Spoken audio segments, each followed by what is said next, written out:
हूं शुभम मिश्रा और आप सभी दर्शकों का अन्नदाता कार्यक्रम में स्वागत करते हूं। हमारे देश का किसान जन का पोषक है, वह श्रम का देवता है, अन्नदाता है और उसमें ही भारत की आत्मा निवास करती है। ऐसे ही किसानों की प्रगति के लिए हम खेती बाड़ी से जुड़ी हुई बहुत सी नई लाभकारी जानकारियां हर रोज सुबह लेकर आते हैं। तो चलिए कार्यक्रम शुरू करने से पहले देखते हैं क्या है आज अन्नदाता में।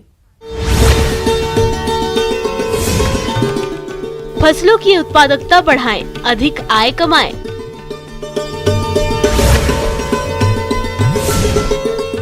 अधिक उत्पादन के लिए टमाटर की फसल में जरूरी कार्य। अक्सर देखने में आता है कि हमारे कुछ किसान भाई खेती बाड़ी करते समय कुछ बातों पर विशेष ध्यान नहीं देते हैं, जिसका नतीजा ये होता है कि उन्हें आगे चलकर फसल से कम उपज की प्राप्ति होती है, जिससे उन्हें आर्थिक नुकसान का सामना करना पड़ता है। तो इस तरह की समस्या से बचने के लिए आप खेती में कौन कौन सी जरूरी बातों को अमल में लाएं, आइए इस बारे में विस्तार से जानकारी लेते हैं श्री कर्ण नरेंद्र कृषि महाविद्यालय जोबनेर के assistant professor doctor BL Dudhwal से। भारत में जो खेती योग्य एरिया है वो कम होता जा रहा है, तो जो उत्पादकता बढ़ानी है, क्योंकि एरिया कम हो रहा है, जो लिमिटेड एरिया बच रहा है उसी में अपने को उत्पादकता बढ़ानी। दिन प्रतिदिन बढ़ती जनसंख्या और खेती योग्य भूमि का कम होना एक गंभीर समस्या है। इसलिए अब किसानों को खेती करने के तरीकों में कुछ बदलाव लाने की जरूरत है। तो आप खेती करते समय किन किन पहलुओं पर खास ध्यान दें, आइए जानते हैं। पहला जो मंत्र है वो है समय पे बुआई करें। जो आपकी फसल है, जो भी फसल आप जिस भी इलाके में जो सूट कर रही है, आपको उसकी किस्म है, उसको आप समय पे बुआई करें और उससे आप अधिकतम उत्पादन आप ले सकेंगे। अगर डिले सोविंग करेंगे तो उसके अकॉर्डिंग ही आपकी जो उत्पादकता है वो कम होती जाएगी भूमि की। दूसरा जो मूल मंत्र है वो आप जो बीज लेवें, इनपुट जो बीज है वो आप उन्नत किस्म के बीज ही लेवे। अगर आपने बीज आपने खराब ले लिए कि जो भी आप फसल उगा रहे हैं, तो आपकी जो बाद की जो भी आप मेहनत करोगे वो बेकार है। तो बीज है वो उन्नत किस्म का आप लेवे। तीसरा जो मूल मंत्र है वो बीजों का उपचार करके फिर आप जो बिजाई है वो आप करें, और उससे क्या होगा, कम खर्च में फसल है वो निरोग और स्वस्थ रहेगी। जो चौथा मूल मंत्र है वो मिट्टी की आप जांच करवाएं। जो आप उर्वरक उसमें डालेंगे न्यूट्रिएंट मैनेजमेंट के लिए, खुराक जो है पौधा है उसको खुराक चाहिएगी, जो खुराक डालेंगे वो आप मिट्टी की जांच करवा के जितनी ज़रूरत है उसके अनुसार ही आप न्यूट्रिएंट अगर डालेंगे तो आपकी उत्पादकता डेफिनेटली बढ़ेगी। पांचवा जो मूल मंत्र है वो ये है कि आप जो ग्रीष्मकालीन जुताई है उसको फॉलो करें। उससे क्या होगा कि आपके जो जितने भी खरपतवार है, स्पेशली जो बहुवर्षीय खरपतवार है या जो कीट है, रोग है, उनके जो अंडाणु है वो नष्ट होंगे। जो छठा है वो उचित बीज दर है वो फॉलो करे। सातवां जो है वो जुताई करे और ढलान के आड़े में करे, ताकि अगर बारिश होती है तो जो पानी बहके जाता है वो बहके जाने के बजाय जहाँ गिर रही है बारिश उनका मैक्सिमम जो है अवशोषण भूमि में ही होगा और भूमि में नमी है वो लंबे समय तक बनी रहेगी। जो आठवां है वो फसल अदल बदल के बोए, मीन्स फसल चक्कर को जो है फॉलो करे, ताकि जो उर्वरकता है मिट्टी की वो बनी रहे।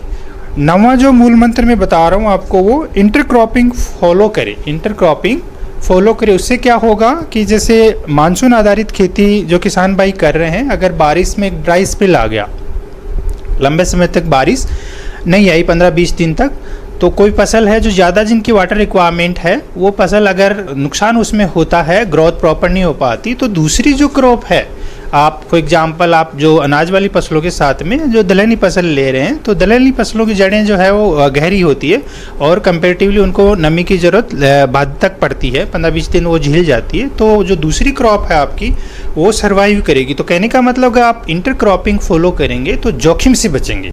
उसका जो अगला मूल मंत्र है वो आपका है कि मिलवा फसल के बाद में दलहनी फसलों में जिप्सम का प्रयोग करें। दलहनी फसलें हैं उनमें जिप्सम डालें ताकि भूमि की उर्वरकता है वो बनी रहें। उसके बाद में जो सिंचाई का पार्ट आता है उसमें आप फव्वारा और ड्रिप्स जो विधि है सिंचाई की पानी देने की उसको फॉलो करें, ताकि जो कम वाटर पानी आपका लगेगा और जो उसका पानी जो दे रहे हैं फसल का उसमें ऑप्टिमम उपयोग उसमें होगा और कम पानी में आपकी पैदावार ज़्यादा आपको मिलेगी।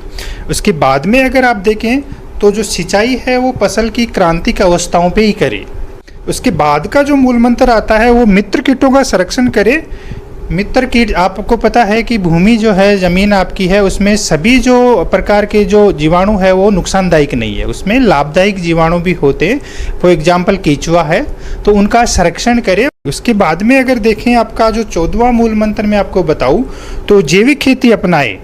आजकल चल रहा है, गवर्नमेंट सब्सिडी भी इस पे दे रही है, स्टेट आपकी राज्य सरकारें देखें या भारत सरकार देखें, वो जैविक खेती को बढ़ावा दे रही है। किसान भाइयों, जैविक खेती मृदा की उर्वरता और फसलों की उत्पादकता बढ़ाने में पूर्णतः सहायक है। इसके अलावा जैविक विधि द्वारा खेती करने से उत्पादन की लागत कम आती है। इसके साथ ही जैविक उत्पादों की बाजार में अधिक मांग रहने से किसानों को अपनी उपज का अच्छा बाजार भाव भी मिल जाता है।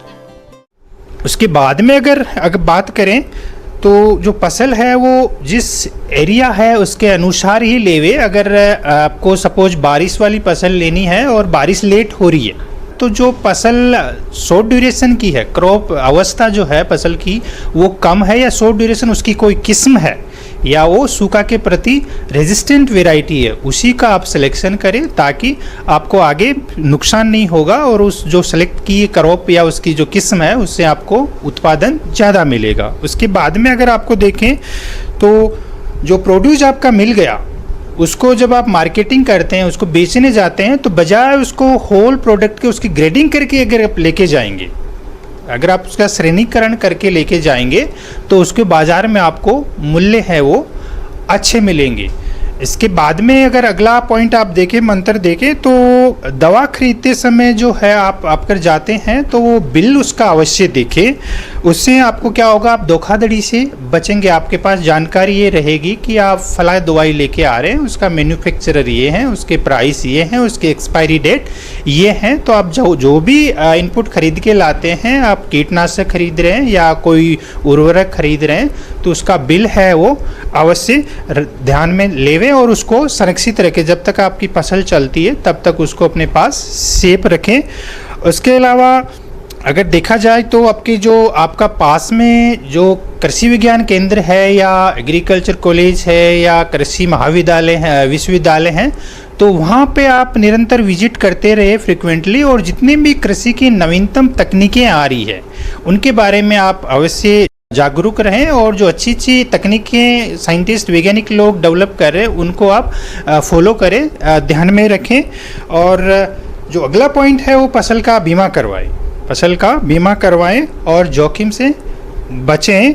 और उसके बाद में अगर आपका देखें तो उन्नत जो यंत्र है आजकल, हार्वेस्टिंग ले लो या आपकी थ्रेसिंग ले लो, जो उन्नत यंत्र है उनका भी आप उपयोग करें। इन सब बातों का अगर आप मिला जुला ध्यान रखोगे, फॉलो करोगे ज़्यादातर बातों को, तो आप देखोगे कि आप में इसमें कोई पैसे नहीं लग रहे हैं आपके ज़्यादा। इसमें ऐसा नहीं है कि आप इन बातों को मानोगे या फसल उत्पादन में काम में लोगे तो आपके पैसे लगेंगे। पैसे नहीं लग रहे इनमें, लेकिन इनको इसलिए नॉन मॉनेटरी इनपुट बोलते हैं इन बातों को कि इसमें पैसे नहीं लगेंगे। अगर आप फॉलो करेंगे तो आपकी डेफिनेटली जो उत्पादकता है, उपज है आपकी फसल की, वो बढ़ेगी। और ब्रेक के बाद आप सभी दर्शकों का अन्नदाता में स्वागत है। चलिए अब रुक करते हैं अगली कड़ी की ओर। किसान भाइयों, प्याज एक महत्वपूर्ण मसाला फसल है। इसमें प्रोटीन और कुछ विटामिन अल्प मात्रा में रहते हैं। इसके अलावा इसमें बहुत से औषधीय गुण भी पाए जाते हैं और अभी इसकी रोपाई का उपयुक्त समय है। तो आप प्याज की उन्नतशील किस्मों का चयन कर वैज्ञानिक तरीके से खेती कैसे करें, इसकी जानकारी दे रहे हैं विषय विशेषज्ञ रतनदीप सोनी। किसान भाइयों, रबी प्याज की खेत की तैयारी करना का समय आ गया है। खेत तैयार करें और उसके बाद तैयार नर्सरी की रोपाई भी करना होगा। सर्वप्रथम मैं आपको बताना चाहूँगा कि रबी में मुख्य रूप से एग्रीफाउंड डार्क, लाइट रेड और एग्रीफाउंड वाइट किस्म जो है, इसके अलावा अर्का कीर्तिमान, साथ ही साथ Pusa Red and Poona Red, Arka Lalima, कुछ ऐसी किस्में हैं जो उन्नत किस्में हैं प्याज की, जिनके से हम अधिकतम पैदावार ले सकते हैं। और रबी में इनकी पैदावार लगभग 300 कुंटल से लेके 325-350 कुंटल प्रति हेक्टेयर तक पैदावार ली जा सकती है प्याज की। अब आइए बात करते हैं भूमि के चयन और तैयारी की।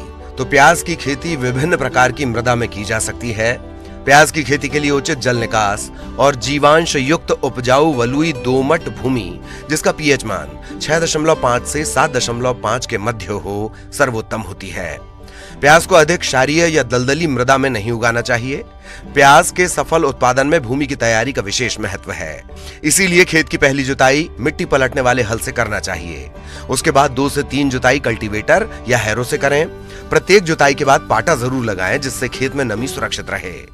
तो इसके लिए सर्वप्रथम सबसे ज़रूरी है कि खेत की अच्छी तैयारी करें। किसान भाइयों, रोप लगाने का के साथ साथ ये भी ध्यान रखना है कि जिस ज़मीन में हम खेत तैयारी किए हैं उसमें गोबर की खाद या कंपोस्ट खाद या नाडेप्टा की खाद अथवा वर्मी कंपोस्ट खाद का उपयोग अवश्य करना चाहिए। इसकी मात्रा 10 कुंटल प्रति हेक्टेयर से लेके 50 कुंटल प्रति हेक्टेयर तक हो सकती है। इसके बाद ये इसमें पोषक तत्वों की भी आवश्यकता पड़ती है। इसमें नाइट्रोजन, फास्फोरस, पोटास का जो मात्रा होगी प्रति हेक्टेयर के हो गए 125 किलो नाइट्रोजन, 50 किलो स्फुर माने फास्फोरस तथा 125 किलो के लगभग पोटास तत्व की आवश्यकता पड़ेगी। इसका म्यूरेट ऑफ पोटास और फास्फोरस, इसके साथ ही यूरिया की मात्रा लगभग 1 कुंटल मिला के बिखेर के लगा सकते हो। खेत की तैयारी करें। फिर जब 25 दिन बाद अपन करेंगे तो उसमें हमें फिर यूरिया की टॉप ड्रेसिंग करना पड़ेगा। जो हमने आधी मात्रा बचा रखी है यूरिया का टॉप ड्रेसिंग करके देंगे और सिंचाई करके देंगे, ये ध्यान रखना है। जो नर्सरी जो लगा रखी होगी आपने तो उनका रोपने का जो टाइम है ये आपका अक्टूबर महीने से लेके दिसंबर महीने तक रोप सब कर सकते हैं। लगभग 35-40 दिन तक की रोप प्याज की लगाने लायक अच्छी तरह से हो जाती है यदि उसको सही ढंग से नर्सरी तैयार कर ली जाए। रोप उखाड़ने के बाद उसकी कुछ जड़ें टूटती हैं जिनमें फफूंद जनित रोगों का प्रादुर्भाव होना स्वाभाविक बात है। किसान भाइयों, प्याज का अधिक उत्पादन लेने के लिए फसल को रोगों के प्रकोप से बचाने की जरूरत होती है। इसी बात को ध्यान में रखते हुए रोपाई से पहले प्याज की पौध को उपचारित करने के लिए कार्बेंडाजिम दवा 2 ग्राम प्रति लीटर पानी के हिसाब से घोल बनाएं। उसमें प्याज की पौध को उपचारित कर लेना चाहिए जिससे प्याज की फसल को रोगों के प्रकोप से बचाया जा सके। और उसके बाद क्यारी बना के रोप लगाना है। रोप जो लगाना है 6 इंच कतार से कतार की दूरी होना चाहिए, माने 15 सेंटीमीटर, और पौधे से पौधे की दूरी 4 इंच माने 10 सेंटीमीटर करीब रखना पड़ेगा। ऐसा करके हम यदि रोप लगाते हैं तो प्रति पौधे से के बीच की जो दूरी है वो आदर्श होगी और ऐसी दूरी रखने पर प्याज के कंदों में बढ़वार अच्छी होती है और औसत पैदावार अधिकतम मिलती है। किसान भाई, इस बीच का भी ध्यान रखना है। प्याज की फसल को खरपतवारों से मुक्त रखने के लिए कुल 3 से 4 निराई गुड़ाई की आवश्यकता होती है। प्याज के पौधे एक दूसरे के नजदीक लगाए जाते हैं, इसीलिए खरपतवार नष्ट करने के लिए रासायनिक पदार्थों का उपयोग किया जाना उचित होता है। इसीलिए पेंडिमिथालिन दवा की 3.5 लीटर मात्रा को 600 से 700 लीटर पानी में घोलकर प्रति हेक्टेयर की दर से रोपाई के 3 दिन पश्चात छिड़काव करें। पानी उतने देना है फसल में जितना कि मिट्टी अवशोषित कर ले, भरा हुआ पानी नहीं चाहिए, नहीं तो आपके प्याज की फसल में फफूंद जनित रोगों का प्रादुर्भाव तेजी से होगा। किसान भाइयों, पूरी व्यवस्था के साथ आप प्याज की फसल लगाएं ताकि रोग मुक्त रहे, कीट मुक्त रहे, खरपतवार से मुक्त खेत रहे और आपकी प्याज की फसल से आप अधिकतम पैदावार ले सकें। आगे और भी है खेती बाड़ी से जुड़ी हुई बहुत सी रोचक जानकारियां, पर यहां पर रुकेंगे एक और छोटे से ब्रेक के लिए और ब्रेक के बाद एक बार फिर से आप सभी दर्शकों का अन्नदाता कार्यक्रम में स्वागत है। बढ़ते हैं अगली प्रस्तुति की ओर। हमारे प्रदेश के जो किसान भाई टमाटर की खेती कर रहे हैं, उनको इस फसल से अधिक उत्पादन मिले, इसके लिए फसल में कुछ कार्यों का करना जरूरी है, जैसे खरपतवारों का नियंत्रण, सिंचाई, उर्वरकों का प्रयोग और पौध संरक्षण उपाय इत्यादि। तो आप कैसे करें इन कार्यों को, इस बारे में जानकारी के लिए मिलते हैं विषय विशेषज्ञ प्रीति चौहान से।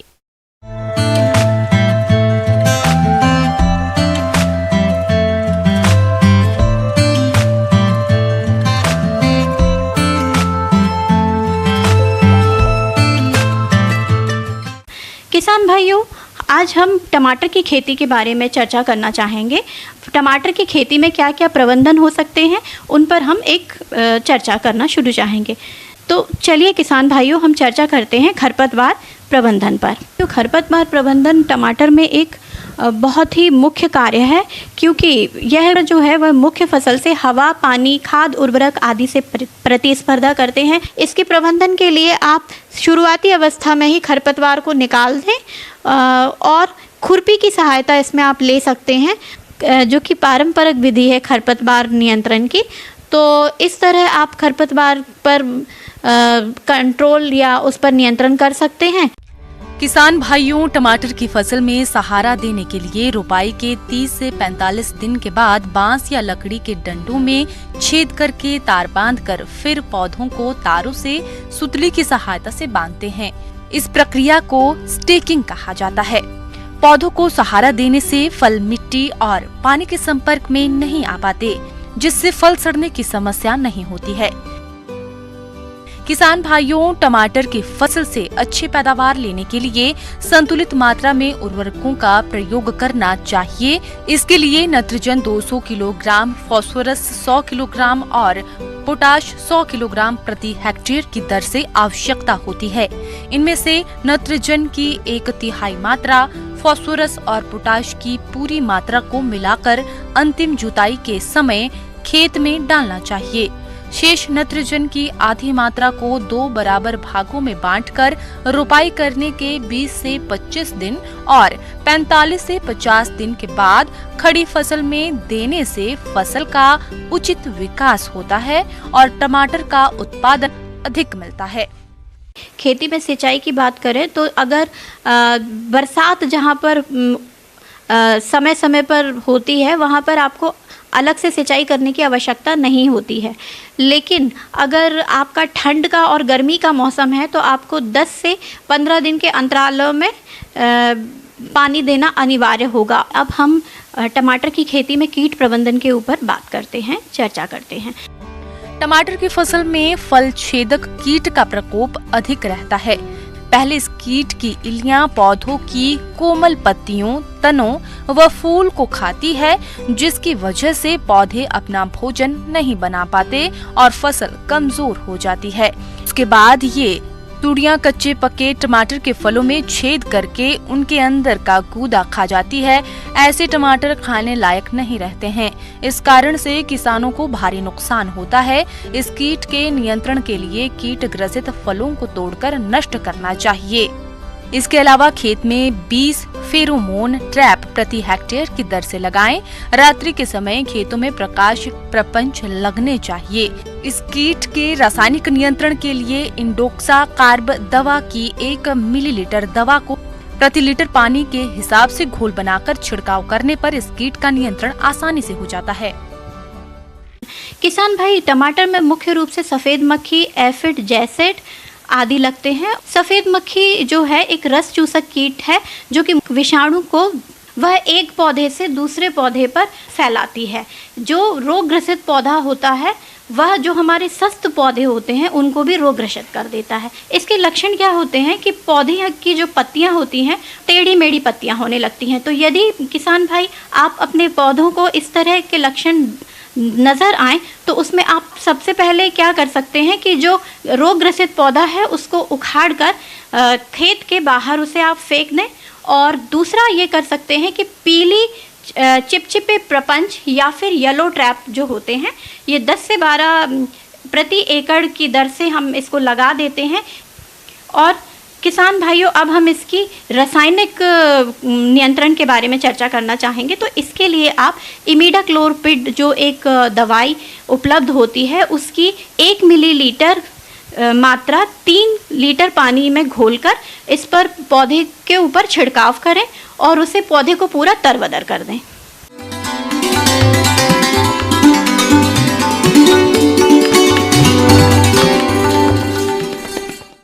अन्नदाता हेल्पलाइन निशुल्क फोन संपर्क सेवा के माध्यम से आपके द्वारा पूछे गए प्रश्नों में से 1 या 2 महत्वपूर्ण प्रश्न को हम अपने कार्यक्रम में शामिल करते हैं और इसी के तहत आज किसान का सवाल और उसका जवाब कुछ इस प्रकार है। आज की अन्नदाता हेल्पलाइन में हमने जिस प्रश्न को शामिल किया है उसे पूछा है ग्राम कुरवा, जिला पाली के मंजीत सिंह ने। आपने दाल वाली मटर की उन्नत बुआई तकनीक पर जानकारी चाहिए है, तो इसके लिए देखिए कार्यक्रम का यह अंश। मटर रबी की एक प्रमुख दलहनी फसल है। इसकी खेती प्रदेश के बहुत से किसान भाई बड़े पैमाने पर करते हैं। मटर का प्रयोग मुख्य रूप से दाल और सब्जी के रूप में किया जाता है।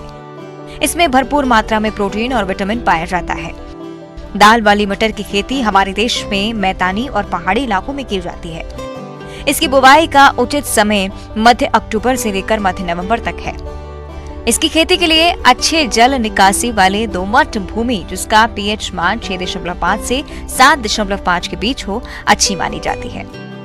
किसान अभी वर्षा की नमी को देखते हुए एक जुताई मिट्टी पलटने वाले हल से और 2 जुताइयां देशी हल या कल्टीवेटर से करके पाटा लगाकर खेत को भुरभुरा और समतल कर लेना चाहिए। अब बात आती है खाद और उर्वरक प्रबंधन की। तो बुवाई के समय 20 टन सड़ी हुई गोबर की खाद, 130 किलोग्राम डीएपी, 70 किलोग्राम एमओपी और 20 किलोग्राम गंधक का आप प्रयोग करें, जिससे आपकी फसल की बढ़वार अच्छी होगी। किसान भाइयों, दाल वाली मटर की खेती के लिए बेहतर तो यही होगा कि आप अपने क्षेत्र के मुताबिक रोगरोधी प्रजातियों का चयन करें। वैसे किसान भाई बौनी प्रजातियों में इंद्र मालवीय 15, सपना मालवीय 12, स्वाति प्रजातियों का चयन कर सकते हैं, जिसकी औसत उपज क्षमता 22 से 32 क्विंटल प्रति हेक्टेयर है। और यदि अधिक बढ़वार करने वाली प्रजातियों की बात करें तो इसमें आदर्श, शिखा, रचना, अमन प्रजातियों का चयन करें, जिनकी औसत उपज 20 से 30 क्विंटल प्रति हेक्टेयर होती है। किसान भाइयों, जहां तक बीज दर की बात है तो आप 80 से 100 किलोग्राम बीज प्रति हेक्टेयर प्रयोग में लाएं और बीजों को हमेशा किसी प्रमाणित संस्था से ही खरीदें।